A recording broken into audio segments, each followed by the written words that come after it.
Hello everyone, welcome to Cook and Crave cooking channel.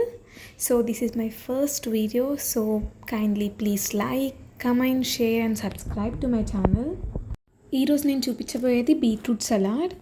ఇది చాలా healthy, easy and flavourful also. దీనికి కావాల్సిన ingredients వచ్చేసి 1 or 2 beetroot, 1 cup of curd, ghee, jeera, కరివేపాకు, salt, pepper and chaat masala. Chaat masala is optional, it is up to you.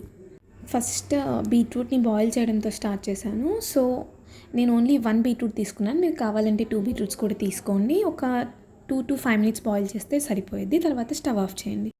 దాని తర్వాత బీట్రూట్ని తురమండి. తురిమిన బీట్రూట్లో పెరుగుని యాడ్ చేయాలి. సో పెరుగు పర్టికులర్ కన్సిస్టెన్సీలోనే యాడ్ చేయాలంటూ ఏం లేదు, మీకు ఎంత నచ్చితే అంత యాడ్ చేసుకోండి. కానీ మినిమం ఒక medium cup of curd add చేసుకుంటే టేస్టీగా ఉంటుంది. దాని తర్వాత రుచికి సరిపోయే సాల్ట్, పెప్పర్ని యాడ్ చేయండి. దాని తర్వాత మీకు నచ్చితే చాట్ మసాలాను కూడా యాడ్ చేసుకోవచ్చు. ఇట్ ఈస్ కంప్లీట్లీ ఆప్షనల్, మీకు నచ్చితేనే యాడ్ చేసుకోండి. ఇప్పుడు తాలింపు కోసం స్టవ్ మీద పాన్ పెట్టి 2 tablespoons ఆఫ్ గీని యాడ్ చేయండి.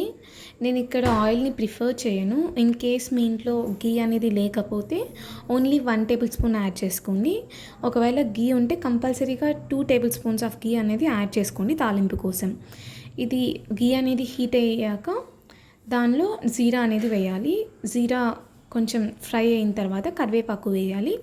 కరివేపాకు కూడా ఫ్రై అయిన తర్వాత బాగా దాన్ని డైరెక్ట్గా ఆ తాలింపుని తీసుకెళ్ళి మనం చేసిన దాంట్లో యాడ్ చేసేయడమే. అది యాడ్ చేసిన తర్వాత బాగా కలపండి. అంతే, ఎంతో టేస్టీ అయిన బీట్రూట్ సలాడ్ రెడీ అయిపోయింది. సో ఈ సలాడ్ అనేది చాలా లైట్గా ఉంటుంది, డిన్నర్కి పర్ఫెక్ట్గా సూట్ అవుతుంది. సో ఈ రెసిపీ అనేది మీకు నచ్చితే please like, share, comment and subscribe to my channel. త్వరలోనే ఇంకో రెసిపీతో కలుద్దాము. అందరికీ బాయ్.